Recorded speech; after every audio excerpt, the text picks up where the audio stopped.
Olá, caríssimo telespectador da Rede Século XXI. Que bom encontrá-lo diante do televisor, do celular, do computador. Está começando mais um programa Luz da Vida, nosso compromisso semanal no fim da tarde do primeiro dia da semana, dia em que celebramos a vitória de Cristo sobre a morte. Os argumentos tratados nesse programa considero da mais alta relevância para a nossa fé católica apostólica romana. Estamos a desdobrar já há dezenas de programas o argumento dos salmos na nossa vida. Argumento de grande relevo porque é a oração por excelência dos judeus. Dentre todos os livros do Antigo Testamento, esse, no âmbito da oração, é o incomparavelmente mais importante para os nossos irmãos judeus e também para nós. Porque Jesus rezou os salmos. Jesus tinha veneração pelos salmos.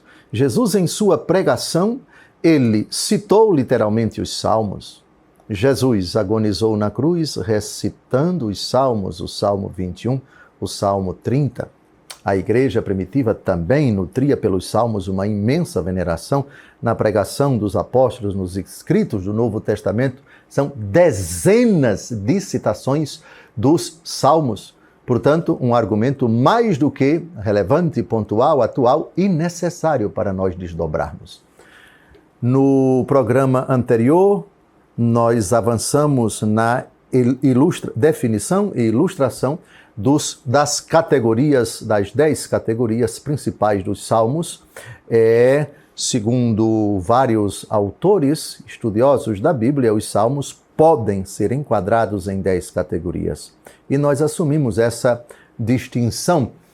E aqui estão, vamos apenas lembrar, os salmos são de 10, digamos assim, natureza, porque são de 10 assuntos diversos que eles tratam.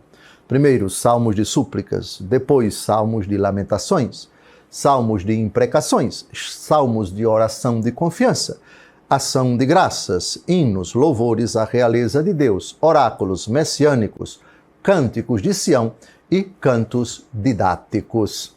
Já ilustramos 9 desses 10. Só fica faltando agora o último. E nós vamos tratar dele precisamente citando um dos salmos que são mais conhecidos, um dos salmos mais conhecidos. O maior salmo da Bíblia. O salmo que tem a maior quantidade de versículos. O Salmo 118. Mas primeiro vamos definir por que chamá-los de didáticos. O que é uma coisa didática? O professor tem uma didática excelente. Fulano é muito didático quando ele expõe um argumento. O que isso quer dizer? Ele tem uma forma muito acessível. Ele tem uma maneira de explicar, de abordar o argumento, de expor o seu raciocínio, de explanar o seu pensamento, que é do agrado de todos. Ele se faz entender, ele explica muito bem, ele disserta muito bem. Dessa pessoa se diz, fulano tem didática. Já aquele outro professor que pode até saber muito, mas não sabe como passar os conhecimentos. Aí se diz desse professor, ele não tem didática, ou a didática dele não é muito boa, ele não se faz entender e assim por diante. É mais ou menos essa nomenclatura, essa compreensão do termo didático que se aplica aos salmos. Eles são assim chamados porque eles têm um caráter sapiencial, ou seja, eles contêm ditos, eles contêm máximas de sabedoria. Ou seja, eles transmitem ensinamentos da lei, ensinamentos da história, advertências de Deus para todos nós. Às vezes essas advertências elas têm uma certa entonação dura, rígida, às vezes até de ameaça, mas isso faz parte da didática de Deus. É a transmissão de ensinamentos acerca de Deus, acerca de Israel e da sua história, acerca de cada judeu e, portanto, cada cristão, porque também é um livro sagrado para nós, ensinamentos a respeito do agir de Deus, do futuro, da escatologia, da intervenção de Deus na história, tudo com didática bastante, digamos assim, apropriada para a linguagem, para a compreensão, para a capacidade de compreensão de todos aqueles que leem. Salmos didáticos, salmos que contêm ensinamentos a respeito do mundo, de Deus, da história e de cada um de nós. Vamos agora exemplificar os salmos, os chamados de cantos didáticos. O Salmo 14, o Salmo 49, o Salmo 77, o Salmo 111, o Salmo 138 e, por último, eu deixei, obviamente, por razões evidentes, didáticas, porque agora vamos ler alguns versículos do Salmo 118, que é o salmo didático por excelência, que é um grande elogio que se faz à lei de Deus. O salmo é um canto de elogio à lei divina, à palavra de Deus escrita, a palavra de Deus que para nós é a primeira fonte da nossa fé. Esse salmo tem 176 versículos. Ele destoa do salmo mais breve do Saltério. Quem pode dizer, para ganhar uma passagem a pé para Maceió, minha terra, qual é o menor salmo do Saltério? O Salmo 116, que tem 2 versículos. E o maior salmo, o Salmo 118, que é esse que tem 176 versículos. Eu escolhi somente os 7 primeiros versículos. A divisão desse salmo é muito bonita. Este salmo é dividido em versículos que são nomeados com letras do alfabeto hebraico. Aleph, Bet, Gimel, Dalet e assim por diante. O alfabeto hebraico é diferente do nosso, que tem A, B, C, D, E, F, etc. Nesse salmo, a gente vê as letras do alfabeto hebraico. Então é um salmo bem cadenciado, que é como se fosse um acróstico, isto é, uma longa poesia cujo primeiro texto, cujo primeiro versículo tem sempre a letra do alfabeto, aquela que está nomeada ali. Vamos então ao Salmo 118, que ilustra o último tipo de salmos, a 10ª categoria dos salmos. Já comentamos todas as outras e citamos um salmo para ilustrar cada uma das outras categorias. Com a palavra, versículos de 1 a 8, o salmista do Salmo 118, o maior salmo da Bíblia. Felizes aqueles cuja vida é pura e seguem a lei do Senhor. Felizes os que guardam com esmero seus preceitos e o procuram de todo o coração. E os que não praticam o mal, mas andam em seus caminhos. Impusestes vossos preceitos para serem observados fielmente. Oxalá se firmem os meus passos na observância de vossas leis. Não serei então confundido se fixar os olhos nos vossos mandamentos. Eu vos louvarei com reto coração, uma vez instruído em vossos justos decretos. Guardarei as vossas leis, não me abandoneis jamais. Olhem, eu lhes garanto que é uma aventura espetacular você percorrer esses 176 versículos do Salmo 118. A temática é uma só. Como eu já disse, é um grande elogio da lei divina. Quem pode dizer quais foram os momentos em que Jesus Cristo fez um elogio belíssimo sobre a lei do Senhor. Eu poderia citar, foram vários, mas eu preferiria responder em 2 momentos. Quando o jovem rico perguntou a Jesus, bom mestre, o que devo fazer para ganhar a vida eterna? A resposta de Jesus foi a queima-roupa, no bom sentido. Obedeça os mandamentos. Ele disse, tenho observado todos eles desde a minha juventude. Jesus cita alguns deles, honra teu pai e tua mãe, não mate, não levante falso testemunho, etc, etc. Ou seja, Jesus ratifica a temática do Salmo 118. Outro momento em que Jesus elogia a lei divina é quando, no capítulo 5 do Evangelho segundo Mateus, ele diz, eu não vim abolir a lei e os profetas, vim levá-los à perfeição.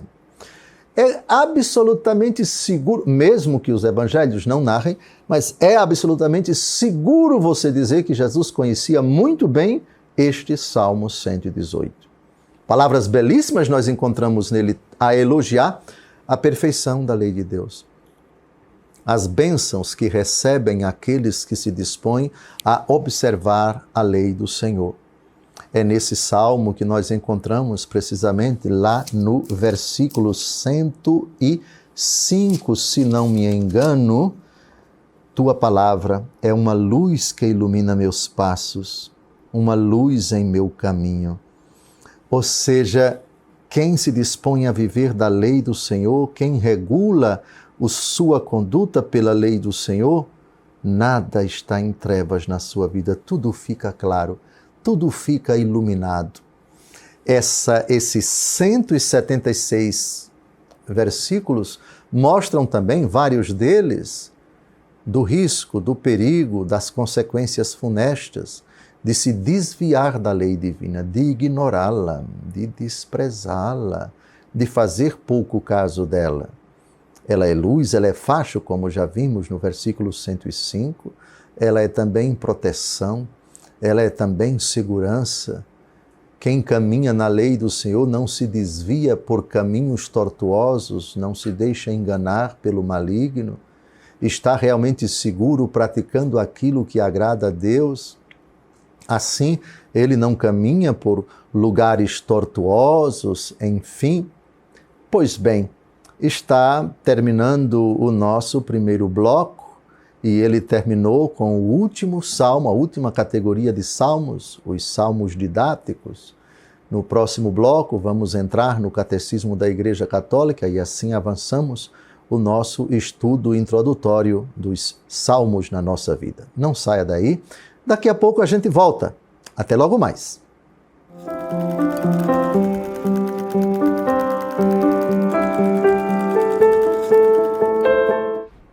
Olá, caríssimo telespectador da Rede Século XXI. Obrigado por ter permanecido conosco depois desse breve intervalo. Está começando o segundo e último bloco do nosso encontro semanal, programa Luz da Vida. Mais uma vez se debruçando sobre o fascinante argumento, os Salmos na nossa vida. O livro de oração por excelência dos judeus. Para eles, em termos de oração, não há livro mais importante, mais profundo e mais completo. Para nós cristãos, por causa de Jesus, aquele que rezou os Salmos, o paradigma, o modelo, o exemplo, o vínculo de Jesus com os Salmos era profundo. Pregou os Salmos, defendeu os Salmos, rezou os Salmos durante sua vida pública e principalmente no Calvário. 2 versículos de 2 salmos diferentes foram pronunciados por Nosso Senhor. Eli, Eli, lama sabachthani. Meu Deus, por que me abandonaste? Salmo 21. E a última frase de Jesus, em tuas mãos entrego o meu espírito, o Salmo 30, versículo 6. Jesus que respirava os salmos, Jesus que cantava os salmos. No Evangelho segundo Lucas diz que antes de ir para o Jardim das Oliveiras, Jesus cantou os salmos com os apóstolos. Na instituição da Eucaristia, a ceia pascal comportava a recitação de um conjunto de salmos, hein? E Jesus cantou os salmos. no dia em que ele instituiu a Eucaristia.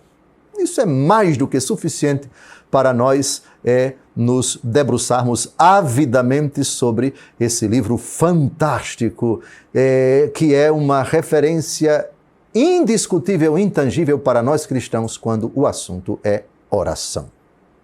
Agora nós vamos ver, já estamos no finalzinho da nossa introdução, e bote introdução nisso porque já vamos a mais de 20 programas só na introdução desse argumento, os Salmos na nossa vida. Precisamos conhecer o ensinamento da Igreja no seu catecismo sobre os Salmos. E sabem quantos parágrafos do catecismo da Igreja Católica são dedicados aos Salmos? 5. 5 parágrafos. Eu penso que é oportuno nós conhecermos o ensinamento da Igreja sobre os Salmos contido no catecismo da Igreja Católica. E é o que vai aparecer aí na tela do seu celular, do seu computador, do seu televisor. Primeiro parágrafo, o parágrafo 2585. Desde Davi até a vinda do Messias, os livros sagrados contêm textos de oração que atestam o aprofundamento cada vez maior da oração por si mesmo e pelos outros. Os salmos foram pouco a pouco reunidos numa coletânea de 5 livros, os Salmos ou Louvores, obra-prima da oração no Antigo Testamento. Vocês perceberam aí diversas citações de livros que não são o livro dos Salmos? Esdras, Neemias, Jonas, Tobias e Judite. Nesses livros, nós temos orações, digamos assim, sálmicas. Ou seja, orações nos moldes dos Salmos. Isso quer dizer, e o contexto desse parágrafo afirma categoricamente isso, as orações dos hebreus, que depois passaram a se chamar judeus, elas brotaram naturalmente na vida de Israel, seja individualmente, seja coletivamente. Seja pedindo por si, súplica, seja pedindo pelos outros, intercessão. Seja coletivamente, seja privadamente. Então, o que é que nós temos? A história dos Salmos.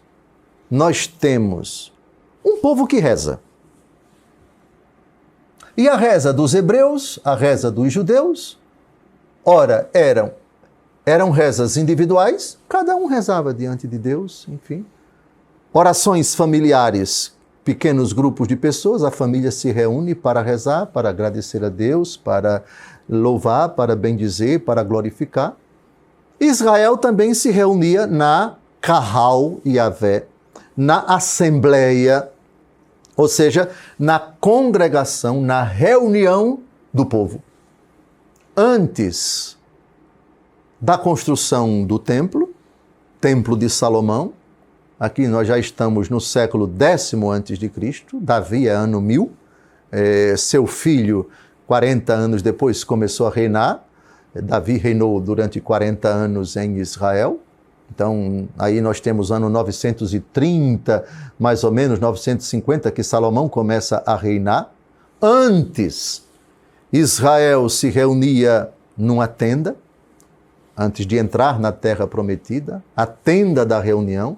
O povo se reunia em redor da tenda, enquanto estava a caminho da terra prometida, Moisés à frente, depois Josué.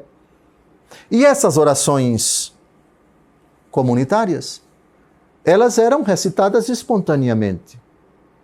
Algumas dessas orações foram sendo colocadas por escrito. E aí, muito naturalmente, os salmos foram, pouco a pouco, sendo redigidos. E bem mais para frente, alguém compilou, reuniu essas orações compostas em diversos lugares, em diversas épocas, por diversas pessoas.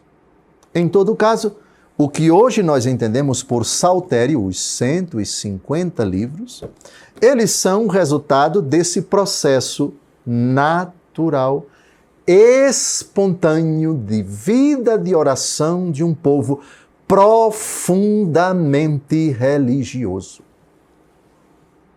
Então, o que hoje nós entendemos 150 salmos, eles são o resultado dessa história demorada que remonta provavelmente à história do povo, talvez no Egito. Depois, 40 anos durante o deserto, a travessia no deserto, a entrada na terra prometida e assim por diante. Vejam como a igreja, nesse único parágrafo, mostra, é claro, muito sintético, a história da formação dos salmos. E bem mais para frente, todo esse material, e é possível que tenha havido muito mais salmos redigidos por muitas pessoas em muitas épocas, que acabaram não entrando nessa coletânea de 150, que, aliás, é um número fechado, um número bonito. E não é o momento agora de nós analisarmos, com Santo Agostinho, por exemplo, faz uma reflexão bonita sobre 50, 50, 50. Mas também os salmos foram reunidos em 5 livros. Quem os reuniu? Já vimos essa distinção, não é? Quando lá atrás, por favor, eu peço a você que sempre esteja assistindo aos nossos vídeos, porque os salmos foram colocados em 5 livros. Quem foi que fez essa divisão? E qual o critério de colocar do Salmo 1 ao Salmo tal, do Salmo tal ao outro Salmo? Aqui é um livro, aqui é outro livro, que consta de tantos livros, de tantos salmos. Ninguém sabe ao certo. O fato é que essa história é uma história, primeiro, de muita unção, de muito temor a Deus. Óbvio, de muita oração. E orações que brotaram espontaneamente, lógico, as que acabaram entrando no que hoje nós chamamos de saltério, só entraram por causa de um critério: inspiração divina. Os outros salmos que foram escritos e não entraram aqui, que não constam nessa relação dos 150, não gozaram do carisma da inspiração. Portanto, não são palavra de Deus escrita como nós entendemos no atual saltério e nos demais livros da Bíblia. Os 150 salmos que chegaram aqui, que foram escolhidos, selecionados, alguém os selecionou. Alguém deu uma palavra final, alguém deu uma formatação, digamos assim, deu uma configuração. São esses e pronto. Ninguém sabe ao certo quando isso aconteceu. Tudo foi naturalmente acontecendo. Porém, para judeus e para nós, mas para nós é o carisma da infalibilidade da igreja, porque foi ela quem determinou que esse livro chamado Saltério é palavra de Deus, foi todo inspirado como os demais livros que integram o cânon bíblico. Mas tanto para judeus como para nós, Deus Todo-Poderoso foi o autor principal que escreveu esses 150 salmos. É o ensinamento da igreja no parágrafo 2585. Vejam, um bloco inteiro só para comentar esse parágrafo. Mas ele é um parágrafo muito rico que sintetiza em 5 linhas, talvez 1.300 anos de formação, ou talvez mais, de Moisés até Esdras e Neemias, enfim, 1.200 anos antes de Cristo e 444, talvez 1.000 anos de formação do Saltério. Não importa quanto tempo ele demorou para ser redigido, não importa quantas mãos, não importam quantas pessoas escreveram e qual foi a vida que elas levaram, a cultura que elas assimilaram, enfim, se elas escreveram. E esses livros entraram na relação do livro sagrado chamado Saltério, que é reconhecido para nós como livro inspirado, na hora em que elas escreveram. Escreveram inspiradas por Deus. Portanto, são palavra de Deus que não contém erro. Portanto, são salmos impecáveis, irretocáveis. Nem se pode acrescentar nada a esses salmos, ainda que se descobrisse depois dezenas de salmos e se comprovassem que são até do rei Davi. Não pode mais entrar. Não pode, porque o cânon bíblico já foi fechado e a igreja já definiu. Esses são os salmos que a igreja reconhece inspirados por Deus. Está terminando o nosso encontro. No próximo programa, continuaremos a abordar os 4 últimos parágrafos do Catecismo da Igreja Católica sobre os salmos, oração da Assembleia. Assembleia cristã, por suposto. O pensamento é o mesmo dos judeus quanto a esse livro tão bonito, tão belo e tão perfeito. Um grande abraço. Deus abençoe sua vida. Até o próximo domingo, se Deus quiser.